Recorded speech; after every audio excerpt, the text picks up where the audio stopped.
What is going on today, Moto MMA fans? It's your boy Jason Balls coming at you with another great video. So tomorrow is Thursday, aka payday, and we go get the Royal Star legal so we can get out on the road and finally start videoing me riding. It's been a long time, it feels like, and I'm extremely happy. But in the meantime, I thought, why not give you guys a little bit of chronological order on what I had before I had the V-Star, and kind of like a progression into bikes, at least the way I did it. I'm gonna answer that age-old question I know you've always wondered. Does size really matter? Truth be told, it kind of does, to be honest. In motorcycles, guys. Get your minds out of the gutter, you sicko. In motorcycles, size definitely matters. The bigger the better as far as like speed, torque, certain things like that. But a lot of it, honestly though, depends upon what type of rider you are. So sometimes something smaller is actually better than something bigger. So it really depends upon you. I'm going to start off with my very first bike, and I'm going to be posting pictures on this.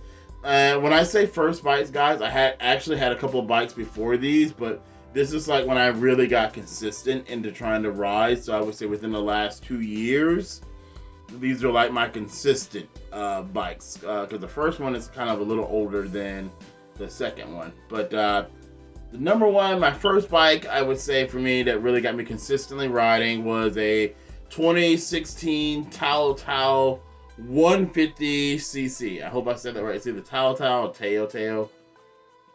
I don't know. One of those versions of it. It was a 150cc bike. Topped out about 55 miles an hour. Now, I will say, and that really wasn't a bike. Teo is actually a scooter or a moped. If you're going around town, in all honesty, that is the perfect bike. Because at the time I lived in this smaller town called Bloomington, which is a college town. So a lot of times, top speed limit around that town was actually between 45 and below. You had a few roads that hit about 50. Now, the difference on that for me, and like this is what I say sometimes when I say that size matters, guys. If you're a smaller rider, if you're somebody that weighs like 165, 155 and below, this might be a little bit of a speedier ride for you versus me. I'm closer to the 300-pound mark. So for me, getting this bike up to 55 miles an hour, especially anytime I was going uphill, was a task for the poor bike. You know, I'm a bigger guy. I'm about 285, 6 foot. So it took this scooter a little bit of work. You know what I mean? So on average for me, I would probably say I topped at about around 50. But for going around town, for that little bit of town that I lived in, it was great. But was that going to be able to get on the highway with that thing? Absolutely not. I mean, it just was not going to happen. And even taking it up to 50, I was punching it. I was giving it every single thing this little tiny moped had. So, you know, again, like I said, if you're going to just be around town, a moped might be the perfect bike for you. And it might be the perfect size. Moving up next to my first actual motorcycle. It was a 1979 Honda Twin Star 185cc, top speed about 75 miles an hour. Now, Twin Star, okay. Again, for me, I am a bigger guy. This is a bigger bike than my scooter. In engine size, not really bigger bike in size, because honestly, I want to say that Teo was actually bigger than that scooter. Bigger than the bike. It just was. It was a newer moped, so it was like a little bit bigger, but not by a whole lot. And on that Twin Star, could I get up to about 75? Yes, I could. Would I be giving it every single thing I had to get it up to 75? Yes.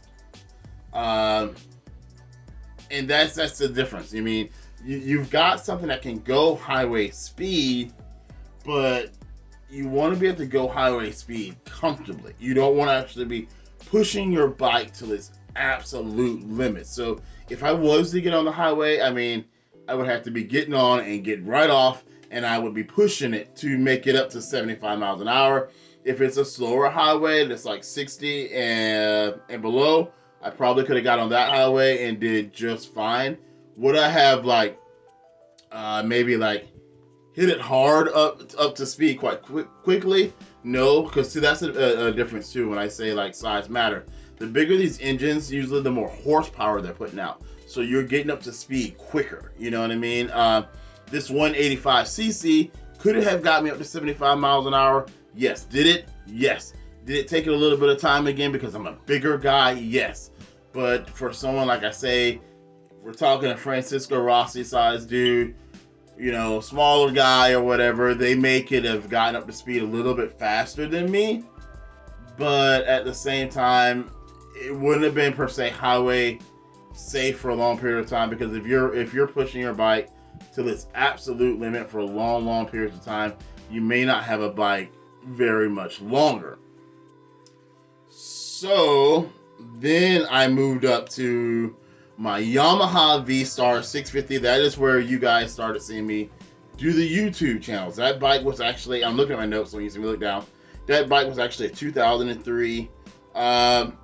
It topped out about 95 miles an hour. You could do 75, 80 miles an hour comfortably all day. And a lot of people actually use these bikes to travel on. I mean, I don't know if they're necessarily made to take long distance trips on, but those bikes get really comfortable. I love that bike. They get really comfortable. They often have options that have saddlebags, that have windshields. They look like bigger bikes, so they did fit me even though I was a bigger guy. It was not as hard, and I did take this bike on the highway a lot because I would go to work with it. I did take this bike on the highway, and it would get me up to 75, 80, no problem. And I still had another about 15 miles an hour to go, so it wasn't like topped out. So yeah, I mean, I guess if I wanted to take this bike on a trip, I definitely could.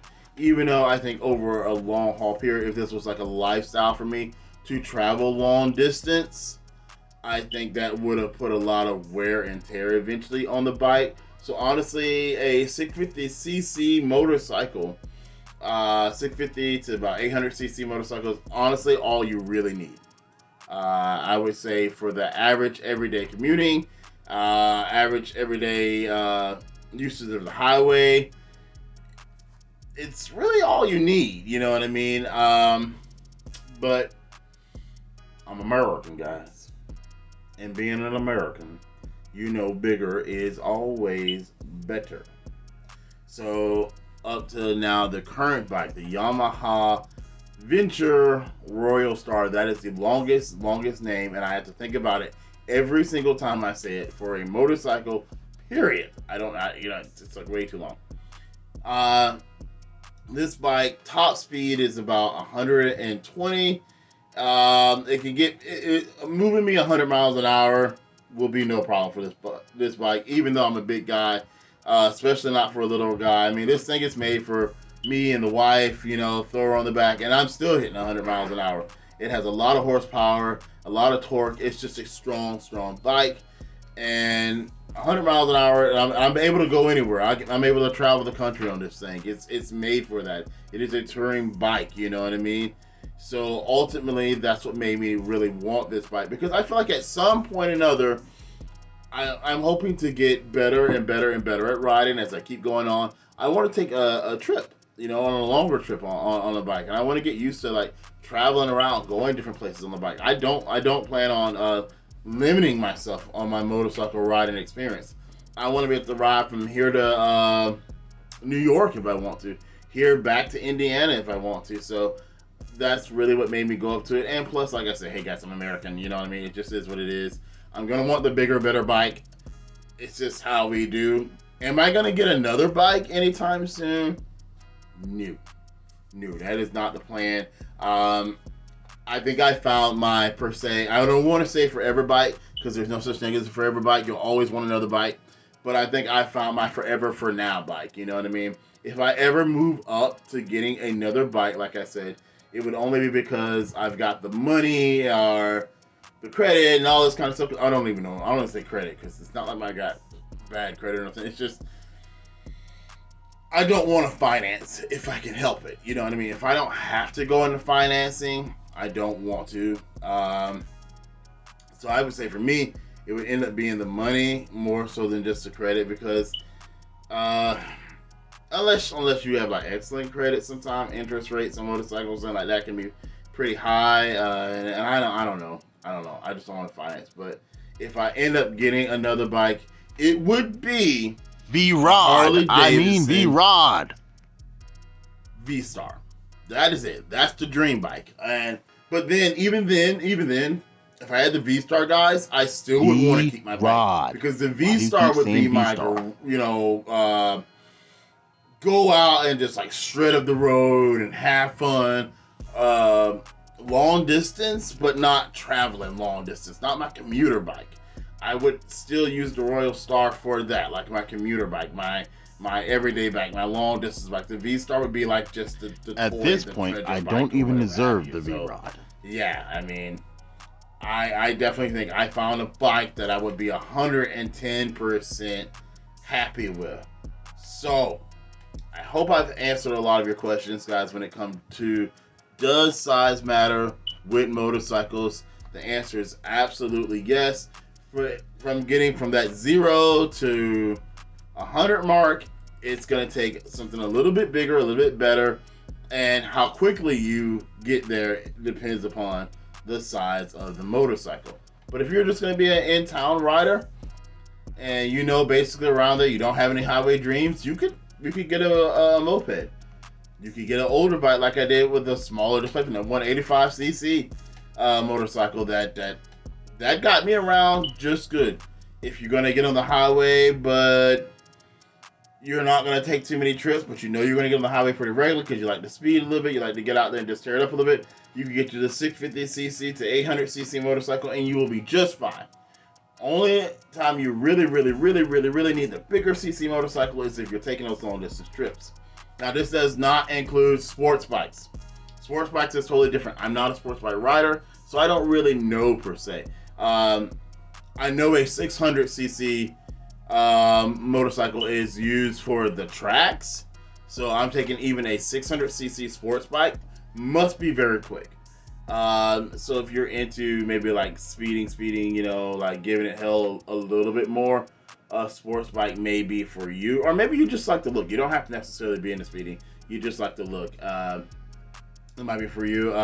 And then when it's like super sports bike, like 1000cc bikes or liter bikes, whatever they call them, I can imagine because those bikes must be very quick, like insane quick. But I've always heard, again, they're not really built for comfort. They're built for racing. They're built for speed. So, yeah. There you go. Have it, guys. Size truly does matter. And, so that's it. I got nothing to say. Oh, MMA-wise. I do got some news on that coming up here pretty soon. So I'm going to hit you back with that. I'm digging the lighting on this video a lot, so my lighting has improved. You can see my tattoos, guys. What? You guys like, what? You had tattoos? Wow, yeah, I do. I have tattoos, okay? I'm not that dark, yes I am. Alright. Anyhow, it's your boy, Moto MMA, aka Jason Ball, saying, I will see you tomorrow. We're going to get on the bike. We're going to do some fun riding. Later, guys.